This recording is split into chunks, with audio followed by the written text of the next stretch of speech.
नमस्कार, मंडल news bulletin में आपका स्वागत है। आइए पेश करते हैं आज के कुछ प्रमुख व मुख्य समाचार। अब तक यदि आपने मंडल न्यूज के इस चैनल को लाइक व सब्सक्राइब नहीं किया है तो जल्द से जल्द इस चैनल को लाइक व सब्सक्राइब जरूर कर दें।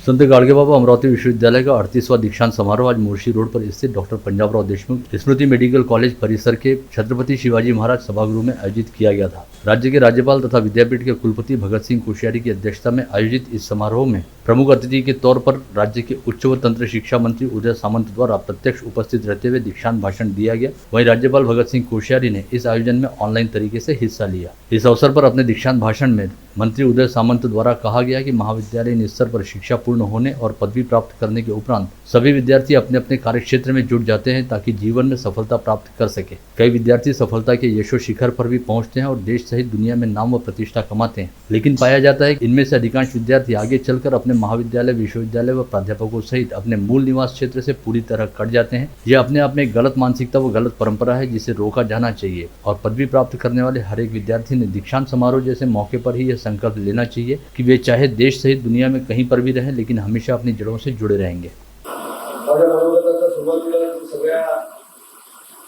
पदवी मिळवलेल्या विद्यार्थ्यांचं आणि विद्यार्थिनींचं मनपूर्वक अभिनंदन करतो आणि त्यांच्या भावी आयुष्यामध्ये देखील त्यांनी यशस्वी व्हावं ही ईश्वराकडे प्रार्थना करतो।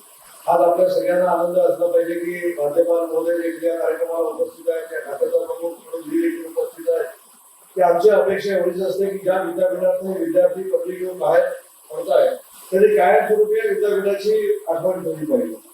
पण या बक्षीस आपल्या प्रति मर्यादित न ठेवता की हे बक्षीस कसं मिळवलं, त्याच्यासाठी मी किती मेहनत केली, किती अभ्यास केले, हे समोरच्या पुढच्या विद्यार्थ्याला देखील आपण सांगलं पाहिजे। इस दीक्षांत समारोह में ऑनलाइन तरीके से शामिल होते हुए कार्यक्रम की अध्यक्षता कर रहे राज्य के राज्यपाल व विद्यापीठ के कुलपति भगत सिंह कोश्यारी ने अपने अध्यक्षीय संबोधन में सभी पदवीकांक्षियों को उपदेश देते हुए स्वाध्याय, अनुशासन व कर्म के सिद्धांत पर विशेष रूप से जोर दिया और अपने संबोधन में कहा कि सभी विद्यार्थियों ने अपने जीवन में स्व अनुशासन को अंगीकार करते हुए सदाचार व समाधान के रास्ते पर चलना चाहिए, साथ ही संपूर्ण मानव जाति के कल्याण व उत्कर्ष के लिए काम करना चाहिए। इस अवसर पर संत गाडगेबाबा अमरावती विद्यापीठ के कुलगुरु डॉक्टर दिलीप मालखेड़े ने अपने प्रास्ताविक में विद्यापीठ द्वारा अपनी स्थापना के बाद से लेकर अब तक किए गए कामों का विस्तृत ब्यौरा पेश करते हुए कहा कि संत गाडगेबाबा अमरावती विद्यापीठ पूरी तरह से विद्यार्थियों के सर्वांगीण विकास के लिए समर्पित है और विद्यार्थियों के हितों को देखते हुए विद्यापीठ में कई तरह की सुविधाएं उपलब्ध कराई गई हैं, जिनके चलते यह विद्यापीठ क्षेत्र का सबसे बड़ा ज्ञान स्रोत केंद्र बनकर उभरा है। 39 वर्षापूर्वी या विद्यापीठाची 450 एकरच्या विस्तीर्ण परिसरात सुरुवात झाली। आज या विद्यापीठाशी 398 महाविद्यालय संलग्नित असून 2.5 लाख विद्यार्थी शिक्षण घेत आहेत। इस दीक्षांत समारोह में संत गाडगेबाबा अमरावती विश्वविद्यालय के 59,831 पदवीकांक्षियों को उनकी पदवी तथा 501 विद्यार्थियों को पदविका प्रदान की गई। वहीं दीक्षांत समारोह के दौरान विविध परीक्षाओं में उल्लेखनीय यश संपादित करने वाले मेधावी छात्र छात्राओं को 111 स्वर्ण पदक, 22 रजत पदक व 21 नगद पुरस्कार ऐसे कुल 154 पुरस्कारों का वितरण हुआ। इस वर्ष 3 स्वर्ण पदकों व 3 नगद पुरस्कारों के लिए कोई भी विद्यार्थी पात्र नहीं रहा। इसके अलावा इस दीक्षांत समारोह के दौरान कुलपति व राज्यपाल भगत सिंह कोश्यारी तथा राज्य के उच्च व तंत्र शिक्षा मंत्री उदय सामंत की प्रमुख उपस्थिति में विविध विद्या शाखा निहाय 210 संशोधकों को आचार्य पदवी प्रदान की गई। सांसद नवनीत राणा तथा विधायक रवि राणा को आज डिंडोशी की अदालत ने एक बड़ी राहत देते हुए खार स्थित फ्लैट के संदर्भ में अदालत के जरिए आवेदन करने हेतु 1 माह का समय प्रदान किया है। साथ ही अगले आदेश तक मुंबई महानगर पालिका को इस संदर्भ में कोई भी कार्रवाई नहीं करने का आदेश भी दिया है, जिसके चलते राणा दंपति को काफी बड़ी राहत मिल गई है।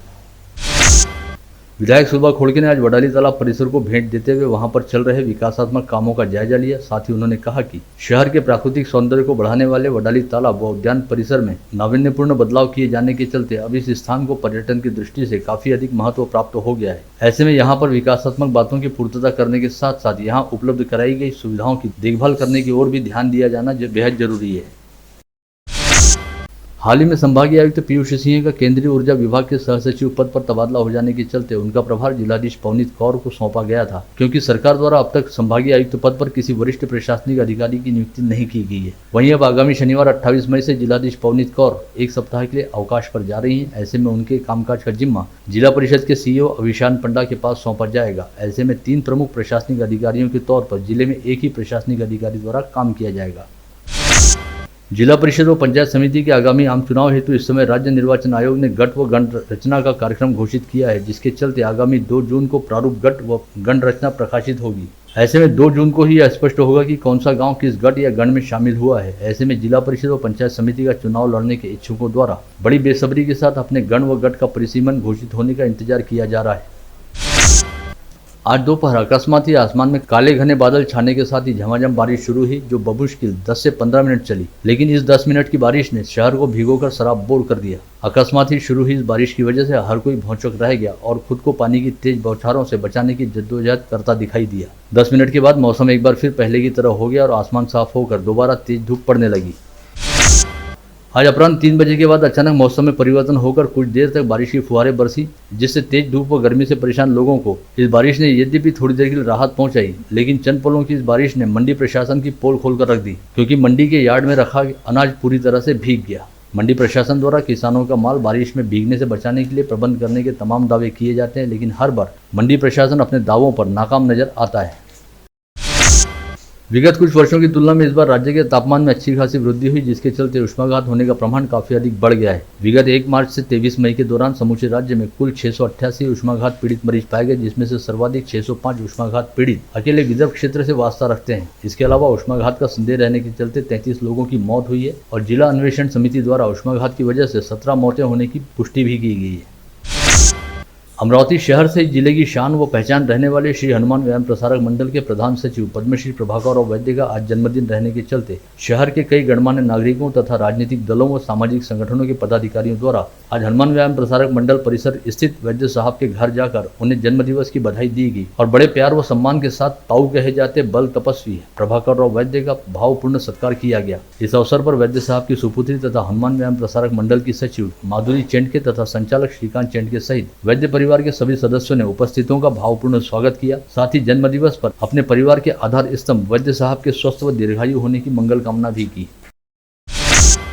रतन इंडिया बिजली प्रकल्प के सभी कर्मचारी और प्रकल्पग्रस्त कर्मचारियों को सेवा ज्येष्ठता के अनुसार वेतन वृद्धि का समान धोरण अपनाया गया है और इसमें किसी प्रकार का भेदभाव या प्रकल्पग्रस्तों पर अन्याय नहीं किया गया, लेकिन फिर भी प्रकल्पग्रस्त कर्मचारी अपने पर अन्याय का आरोप लगा रहे हैं। इसमें कोई तथ्य नहीं रहने का खुलासा रतन इंडिया बिजली प्रकल्प प्रशासन द्वारा किया गया है।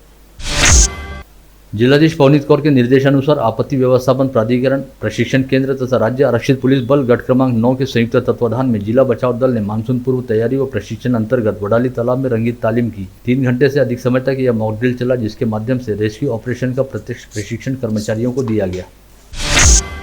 महाराष्ट्र जीवन प्राधिकरण द्वारा 25 मई को जलवाहिनी की मरम्मत के लिए जलापूर्ति बंद रखी गई थी। इसी दौरान पिंपलखुटा के पास जीवन प्राधिकरण की जलवाहिनी अचानक फूट जाने से आज भी जलापूर्ति नहीं हो सकती। सिंभोरा डैम से अमरावती की ओर आ रहे पाइपलाइन में पिंपलखुटा के पास खराबी आकर फूटने से उसे सुधारने के लिए मंगलवार की रात भर काम चलता रहा और आज बुधवार की शाम तक यह फूटी हुई जलवाहिनी सुधार ली जाएगी, जिसके बाद कल से सुचारू जलापूर्ति करने की जानकारी जीवन प्राधिकरण द्वारा दी गई है। शिक्षक सहकारी बैंक चुनाव में उतरे सभी पैनलों ने अपना प्रचार तेज कर दिया है और अब तक चुनावी कार्यक्रम की घोषणा होने की प्रतीक्षा की जा रही है। अब यह प्रक्रिया भी अंतिम चरण में पहुंच गई है। ऐसी रिपोर्ट उपनिबंधक कार्यालय ने राज्य सहकारी चुनाव प्राधिकरण को भेज दी है, जिसके तहत शिक्षक बैंक के चुनाव 2 जुलाई को लिए जाएंगे और 3 जुलाई को इस चुनाव की मतगणना होगी।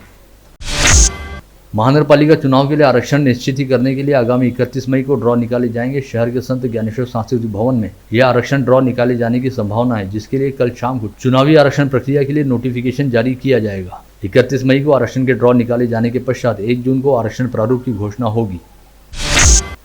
प्रधानमंत्री आवास योजना का फ्लैट दिलाने के नाम पर एक लाभार्थी से 25,000 रुपए की ठगी करने का मामला प्रकाश में आया, जिसके पश्चात पीएम आवास योजना के मनपा अभियंता सुनील चौधरी द्वारा एक युवती के खिलाफ शहर कोतवाली पुलिस थाने में शिकायत दर्ज कराई गई है। साथ ही आह्वान किया गया है कि प्रधानमंत्री आवास योजना के नाम पर लाभार्थियों से पैसे वसूलने हेतु सक्रिय रहने वाले किसी भी बिचौलिए एजेंट के झांसे में नहीं आना चाहिए और योजना की जानकारी लिए सीधे महानगरपालिका स्थित कार्यालय से संपर्क किया जाना चाहिए। महानगरपालिका अंतर्गत प्रॉपर्टी का टैक्स असेसमेंट करने के लिए मनपा द्वारा टेंडर प्रक्रिया चलाई गई। पहली व दूसरी बार जारी टेंडर को प्रतिसाद नहीं मिलने से तीसरी बार टेंडर निकाले गए, जिसे चौथी बार एक्सटेंशन देने के बाद अब जाकर 3 टेंडर दाखिल हुए हैं। कोलेब्रो, ऑर्नेट व स्थापत्य कंपनी ने टैक्स असेसमेंट के टेंडर भरे हैं और इन कंपनियों के दस्तावेजों की जाँच पड़ताल की जा रही है।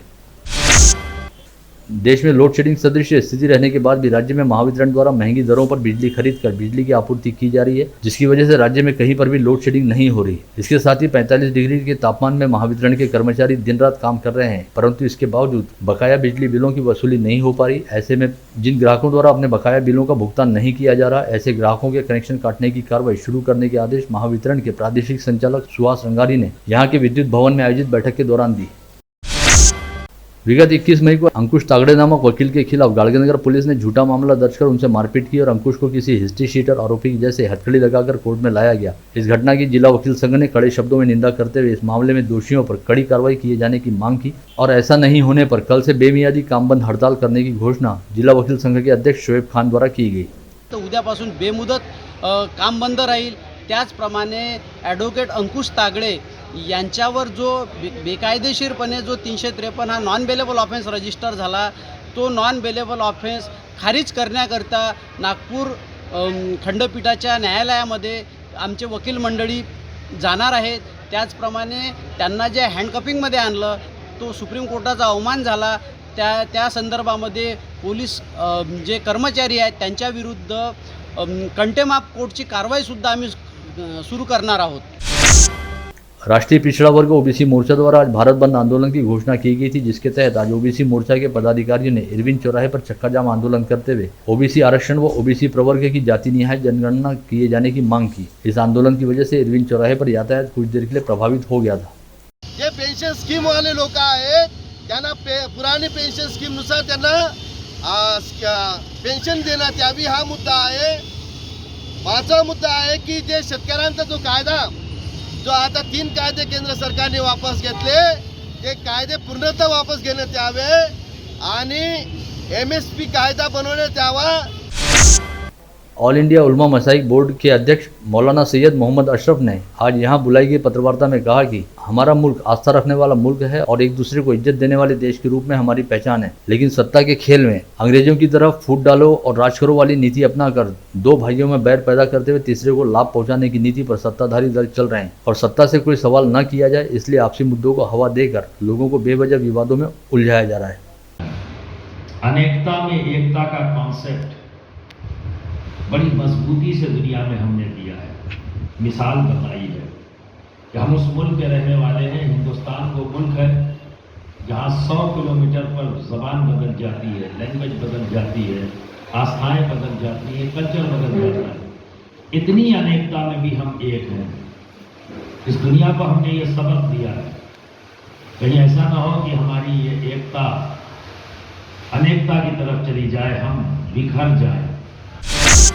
NSUI के पदाधिकारियों ने आज अमरावती दौरे पर पहुंचे राज्य के उच्च व तंत्र शिक्षा मंत्री उदय सामंत से मुलाकात करते हुए उन्हें अपनी मांगों का ज्ञापन सौंपा। साथ ही विद्यापीठ की परीक्षाओं को ऑफलाइन MCQ पद्धति से लिए जाने की मांग की। बीते 24 घंटे के दौरान आज अमरावती जिले में एक व्यक्ति कोविड संक्रमित पाया गया। इस समय अमरावती जिले में कुल 8 कोविड संक्रमित मरीज हैं, जिनमें मनपा क्षेत्र के 6 तथा ग्रामीण क्षेत्र के 2 मरीजों का समावेश है। इन सभी मरीजों को होम आइसोलेशन के तहत उनके घर पर क्वारंटाइन किया गया है। विगत 9 मई को राजस्थान के अजमेर स्थित ख्वाजा मोइनुद्दीन चिश्ती यानी गरीब नवाज की दरगाह पर जियारत करने आई दिल्ली निवासी महिला की हैंडबैग से करीब 20 लाख रुपए मूल्य के हीरे जड़ित सोने के आभूषण चुरा लिए गए थे। पश्चात मामले की जांच के दौरान अजमेर पुलिस ने पता लगाया कि चोरी की वारदात में लिप्त महिला व पुरुष अमरावती शहर के निवासी हैं। ऐसे में विगत 19 मई को अजमेर पुलिस का दल अमरावती पहुंचा था और यहाँ पर गाड़गेनगर पुलिस की सहायता से हबीबनगर नंबर 2 में रहने वाली समीना परवीन नामक महिला को गिरफ्तार किया गया था। वहीं यह पता चला है कि जिस महिला का हार अजमेर की दरगाह से समीना परवीन ने चुराया था, वह महिला पाकिस्तान की टॉप एक्ट्रेस रह चुकी है और दिल्ली निवासी देश के सबसे बड़े मीट कारोबारी मोइन कुरैशी की पत्नी है, जिनका नाम नसरीन कुरैशी है। नसरीन कुरैशी विगत 9 मई को अपने पति मोइन कुरैशी के साथ राजस्थान के अजमेर स्थित ख्वाजा गरीब नवाज की दरगाह पर जियारत करने हेतु आई थी, जब अमरावती की रहने वाली समीना परवीन ने उनकी हैंडबैग से करीब 20 लाख रुपए मूल्य के सोने के आभूषण चुरा लिए थे। अमरावती सेंट्रल जेल में वरिष्ठ पुलिस निरीक्षक के पद पर कार्यरत रह चुके उत्तरेश्वर गायकवाड़ के 21 वर्षीय बेटे गिरिधर गायकवाड़ की बीती रात 10 बजे के आसपास पुणे के हड़पसर परिसर स्थित ग्लाइडिंग सेंटर के निकट धारदार हथियारों से वार करते हुए हत्या कर दी गई। इस मामले में हड़पसर पुलिस ने एक युवती सहित कुल 5 लोगों के खिलाफ हत्या का मामला दर्ज किया है। ब्लू डार्ट कंपनी के चेन्नई स्थित वेयर हाउस से 824 लैपटॉप गुड़गांव पहुंचाने हेतु ट्रक से रवाना किए गए थे, लेकिन ट्रक के चालक व क्लीनर ने आपसी मिलीभगत करते हुए वर्धा के तरोड़ा टोल नाका के पास अपना ट्रक खड़ा करते हुए करीब 5,83,02,518 रुपए मूल्य के 1,418 लैपटॉप की बिक्री करते हुए इस रकम की आपस में अफरा तफरी कर ली। इस मामले की शिकायत वर्धा जिला अंतर्गत वडनेर पुलिस में दर्ज कराई गई और पुलिस ने मामले की जांच करते हुए हरियाणा जाकर गुड़गांव में रहने वाले मोमिन महमूद खान व रॉबिन नवाब खान नामक 2 आरोपियों को अपनी हिरासत में लिया है, जिनके पास से करीब 3 करोड़ रुपए के माल की रिकवरी भी कर ली गई है और शेष माल की रिकवरी करने के लिए मामले की जांच की जा रही है। अमरावती से परतवाड़ा और परतवाड़ा से पथरोट एसटी बस में सफर कर रही एक महिला की बैग से किसी अज्ञात चोर ने 76,184 रुपए मूल्य के गहने चुरा लिए। पथरोट पुलिस मामले की जांच कर रही है। बडनेरा पुलिस थाना क्षेत्र में चोरों ने एक ही रात में चोरी की 2 घटनाओं को अंजाम दिया, जिसके तहत एक महिला के घर में घुसकर 57,700 रुपए कीमत के सोने चांदी के गहने और नगद चुरा लिए गए। इसी तरह साईनगर परिसर में कुरियर कंपनी के गोदाम पर हाथ साफ करते हुए चोरों ने 64,505 रुपए का माल चुरा लिया। ग्रामीण अपराध शाखा पुलिस की टीम ने चांदू रेलवे पुलिस थाने में खेतों से सामग्री चुराने वाले सुभाष ढोने व विनोद चतारे नामक 2 कुख्यात चोरों को गिरफ्तार करने में सफलता प्राप्त की, जिनके पास 63,000 रुपए मूल्य का माल बरामद किया। तिवसा पुलिस थाने के जावरा फतेहपुर निवासी प्रमोद लांडे ने पुलिस थाने में शिकायत देते हुए बताया कि उसके छोटे भाई विनोद लांडे ने खेती को लेकर विवाद करते हुए उसके पिता के सिर पर लाठी मारकर सिर फोड़ दिया। साथ ही पुलिस में रिपोर्ट देने पर देख लेने की धमकी दी। नांदगांवपेट टोल नाके के पास सड़क दुर्घटना में सारसी निवासी 25 वर्षीय ऋतिक उर्फ प्रज्वल वानखड़े गंभीर रूप से घायल हो गया, जिसे निजी अस्पताल में इलाज के लिए ले जाया गया, लेकिन 23 मई की रात इलाज के दौरान इस युवक की मौत हो गई। नांदगांवपेट पुलिस मामले की जांच कर रही है। लोनी पुलिस थाना क्षेत्र अंतर्गत अमरावती अकोला हाईवे पर बोपी गांव स्थित जादव के खेत में शेषराव तलामकर नामक मध्य प्रदेश के निवासी युवक की बेदम पिटाई कर उसकी हत्या कर डाली गई। साथ ही सबूत मिटाने के लिए शेषराव की लाश को मुल्ताई तहसील के कोडिया गांव ले जाया गया। पवन तड़ामकर की शिकायत पर लोनी पुलिस ने मध्य प्रदेश में ही रहने वाले 3 आरोपियों के खिलाफ हत्या का अपराध दर्ज कर आरोपियों की तलाश शुरू की है। दत्तापुर पुलिस थाना क्षेत्र के जूना धामन गांव में रहने वाले 22 वर्षीय मनोज मडावी ने नाबालिग युवती पर बलात्कार कर उसे मां बनाया। इस मुकदमे में जिला व सत्र न्यायालय क्रमांक 4 की न्यायमूर्ति श्रीमती एस सिन्हा की अदालत ने आरोपी मनोज मडावी को 7 वर्ष के सश्रम कारावास तथा 5,000 रुपये के जुर्माने और जुर्माना नहीं भरने पर 6 माह के कारावास की सजा सुनाई। अकोट से अंजनगांव की ओर जाने वाली कार ने मोपेड सवार छात्रा को जोरदार टक्कर मारी। इस हादसे में छात्रा गंभीर रूप से घायल हो गई। वहीं दुर्घटना की वजह से कार भी पलट गई, जिससे कार में सवार लोग भी घायल हो गए। यह हादसा कल 24 मई को दोपहर 12:30 बजे लखाट गांव के पास घटित हुआ। अघोरी तंत्र क्रिया करते हुए 3 बाप बेटों ने आरवी में अमरावती के बेलपुरा निवासी ऋतिक सोनकुसरे की गला घोटकर हत्या कर दी थी। तीनों आरोपियों की गिरफ्तार करने के बाद तहकीकात करने के लिए आरवी पुलिस अमरावती पहुंची। वहीं अब यह जानकारी सामने आई कि ऋतिक का मनोबल टूट जाने के कारण उस पर अमरावती के एक डॉक्टर द्वारा मानसोपचार भी किया जा रहा था। ऑनलाइन लर्निंग ऐप पर अमरावती की एक युवती की पहचान बिहार में रहने वाले युवक से हुई, जो आगे चलकर उस युवती के लिए सिरदर्द साबित हुई, क्योंकि बिहार में रहने वाले उस युवक ने युवती को सीधे रिलेशनशिप में रहने का ऑफर दिया और युवती के मना करने के बाद भी वो बार बार फोन करते हुए सताने लगा, जिसकी शिकायत युवती द्वारा दिए जाने के बाद गाड़गेनगर पुलिस ने बिहार के बेगूसराय जिले के बखुदा निवासी निर्मल कुमार शर्मा के खिलाफ अपराध दर्ज करते हुए कार्रवाई शुरू की है। परतवाड़ा के कांडली स्थित गोदावरी नगर निवासी लक्ष्मण भोयर अपनी पत्नी के साथ मोटरसाइकिल से सिद्धिविनायक मंगल कार्यालय गए थे और कार्यालय के सामने पत्नी को मोटरसाइकिल से उतारकर वाहन को पार्किंग में खड़े करने गए। इसी दौरान तेज गति से आई कार ने उनकी पत्नी को जोरदार टक्कर मारी, जिसमें उनकी पत्नी गंभीर रूप से घायल हो गई। भोयर की शिकायत पर पुलिस ने कार चालक पवन डोंगरे के खिलाफ अपराध दर्ज करते हुए कार्रवाई शुरू की है। मोर्शी तहसील के शिरखेड़ पुलिस थाना क्षेत्र अंतर्गत राजूरवाड़ी परिसर निवासी 17 वर्षीय मयूर लोहे को शराब पीने की बुरी आदत थी और वह शराब पीकर हमेशा अपने नाना गणपतराव कंठाले और नानी को परेशान करता था, जिससे परेशान होकर नाना नानी ने अपनी बेटी के साथ मिलकर मयूर का गला घोटकर उसकी हत्या कर डाली।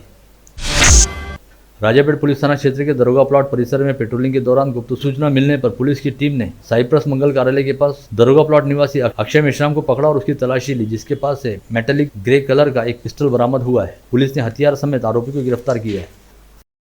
आप देख रहे थे मंडल न्यूज बुलेटिन। हमारे चैनल को लाइक करें, शेयर करें और हाँ, सब्सक्राइब करना ना भूलें। कल होगी आपसे फिर मुलाकात, तब तक के लिए धन्यवाद।